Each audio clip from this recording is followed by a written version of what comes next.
Senior Washington correspondent Jennifer Wishon joins us with tonight's top story. Jennifer? Well, Jenna, the court's latest term has taught us that not all conservatives are created equally. Instead of a 6-3 divide between the conservative and liberal justices on the court, some of the court's major decisions have shown more of a 3-3-3 divide. I think the most conservative members are Justice Thomas and probably next Justice Gorsuch. And close by is probably Justice Samuel Alito. In the middle, making up a more centrist coalition, Chief Justice John Roberts, Brett Kavanaugh, and the newest justice, Amy Coney Barrett. We learned that Justice Amy Coney Barrett was not the judicial torpedo that a lot of Democrats believed she was going to be on things like Obamacare. In that case, led by the more centrist conservatives, the court chose consensus over striking at the heart of the matter.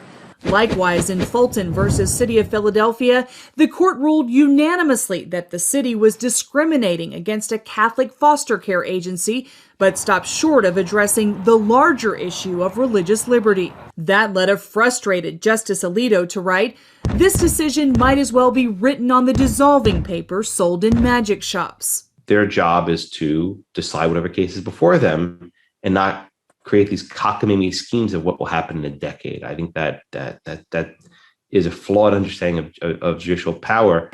A recent Gallup poll shows 49% of Americans approve of the job the Supreme Court is doing. Republicans and Democrats view it similarly, revealing Americans are both pleased and frustrated with its rulings. Finding that equilibrium of public opinion is what some observers say drives the middle of the court to issue narrow opinions and decline some controversial issues.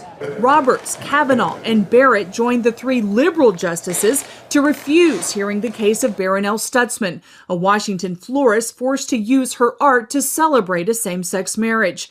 Meanwhile, Gorsuch joined the 3 centrists to block hearing a transgender bathroom case out of Virginia. The court's conservatives, at least 3 or 4 of them, do not want to get bogged down in the transgender issue. I think they want to stay away from it. I think they're hoping it just goes away and just disappears. But and I know these things just don't vanish. They just sort of brew up and develop controversy year after year. Still, next term, the court will tackle several hot-button issues like New York's handgun law and an abortion case out of Mississippi that strikes at the heart of Roe v. Wade. The fact that they have relegated this decision to one question on whether or not pre-viability restrictions are constitutional indicates to us that they are going directly to the heart of the matter and will make a determination as to whether or not Roe was good law. So how will this new alignment on the court play out? Blackman has a prediction. I don't think there are enough judges with the backbone to do it. We will see. This case out of Mississippi is exactly what pro-life supporters have been hoping to use as a vehicle to overturn the constitutional right to abortion in this country, something that many scholars agree was just terrible case law to begin with. Jenna?